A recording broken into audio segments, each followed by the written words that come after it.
The presenter is going to be Chelsea Heikes, who is going to read a paper titled "The Anthropo Thing." Okay.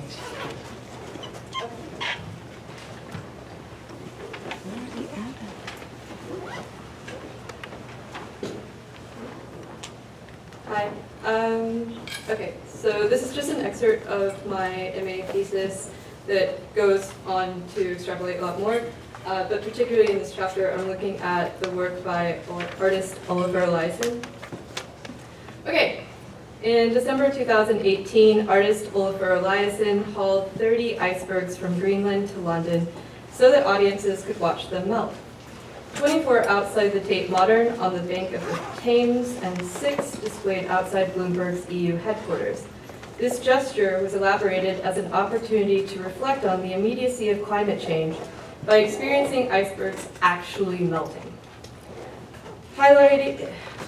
This highlights the antagonisms, epistemological obstacles lurking about in our artistic, philosophical, and critical frameworks being used to confront the Anthropocene.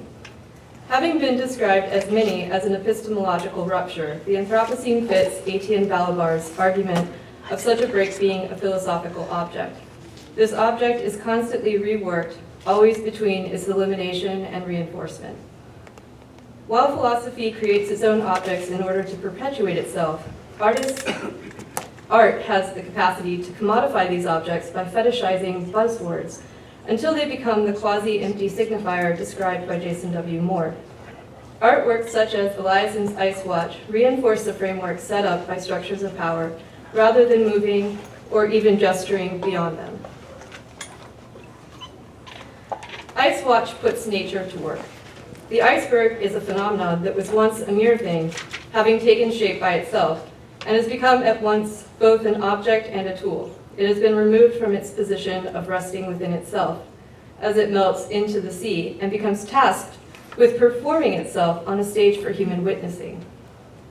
Removing the icebergs and placing them in front of the Tate Modern has commodified the iceberg while also placing it in a position of equipment. As the icebergs on display melt, visitors can climb on them, listen to them, and even taste them. This serviceability, Heidegger tells us, is always a product of the process of making. In this case, Oliver Eliasson has done the making. It is his art piece. He made it. His funders claim to hope that this work of art will inspire bolder and more ambitious actions to reduce greenhouse gas emissions by governments, businesses, and communities. This is problematic for two main reasons. It uses the approach of the ecological footprint in order to maintain the idea that individual actions, while still within the system of capital, will somehow change or reverse the crisis of the Anthropocene. And two, the work itself was born out of the logics produced by the current structures of domination. The action itself is neither bold nor ambitious and is wrought with caverns still haunted by shades and traces of the old remaining in our new ways of thinking that Gaston Bachelard warned against so long ago.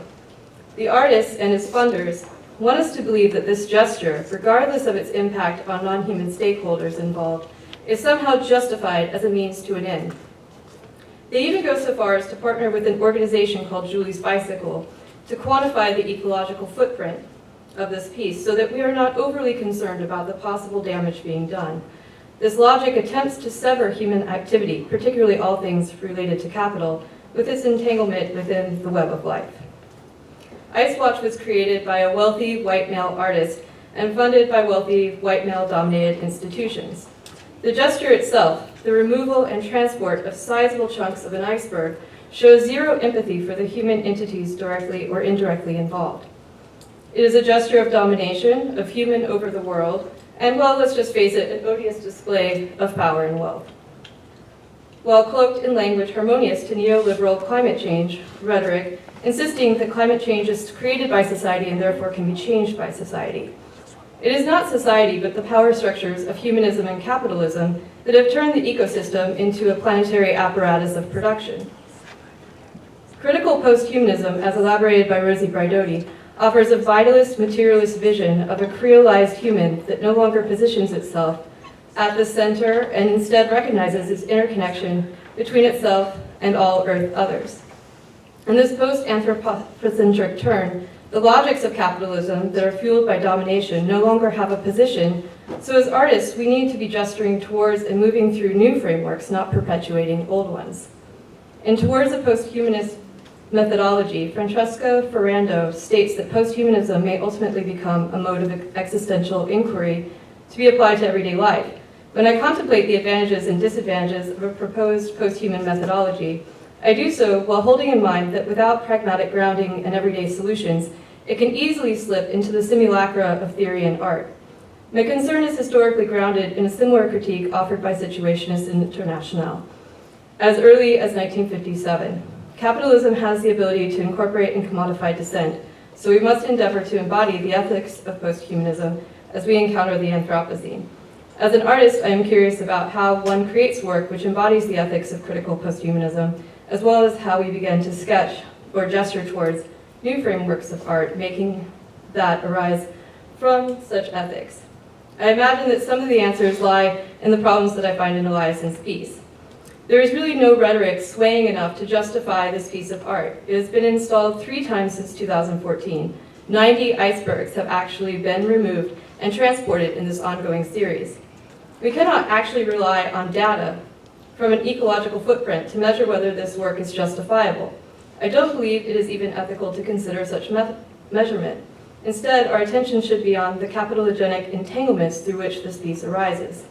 By tracing Ice Watch's origin, from where and through a thing is what or how it is, I want to examine the source of its nature.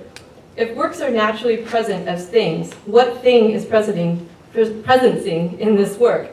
What should we be drawn from this piece are the problematic entanglements of power, capital, and nature. Early in his essay, The Origin of a Work of Art, Heidegger describes a thing as what is lifeless in nature and in human usage. What do we habitually consider lifeless? Rocks, soil, water, ice, minerals. Likely not plants, not animals, and certainly not humans. Eliasson has taken this near thing, the iceberg, and has attempted to display it as an art object. We are even instructed to gaze upon and reflect upon our human experience, our actions, this power we seem to have to destroy the earth, to melt the iceberg at a more rapid rate. According to Heidegger, the artist remains something inconsequential in compared to the work. Eliasson does not offer himself up in this way. The viewer is directed to observe and experience the work through a very specific and misleading lens. Eliasson and his funders would like us to believe that this work is about bringing an experience to the viewer that will somehow change their behavior. However, the work itself has been brought forth through the very same behaviors that its statement elicits us to change. Eliasson is caught in the epistemological obstacles of humanism and capitalism. He claims to want the viewer to push past these, but he himself cannot. The power structures that have brought the icebergs to rest upon unnatural territory have been put on display, not dismantled. The gesture is lazy and unimaginative. It does not, as the statement claims, offer us a space to think new ways of being. Instead, it reimposes the structures of power and value systems that arise from humanism and capitalism. The violence that occurs within this piece relies on natural violence, as described, or natural law, as described by Walter Benjamin, which perceives the use of violence violent means to just ends, no greater problem than a man sees in his right to move his body in the direction of a desired goal. Eliasson uses this mentality to justify his violence and is endorsed by an entanglement of power structures, science, technology, politics, and the art market. If in fact art is the setting itself to work of truth, as Heidegger says, truth is not to be found in the written statements accompanying Eliasson's Ice Watch. Following the work through tracing the work's origins, how it came to be, a violence for sure has occurred in the act of moving the icebergs. The origin of this violence is the origin of the work, and it is found in the power structures of capitalism and humanism. It is not our daily actions that we should be reflecting upon. What we need to face is how these power structures set up value systems and logics that justify actions such as the ones required to make Ice Watch possible. Thank you.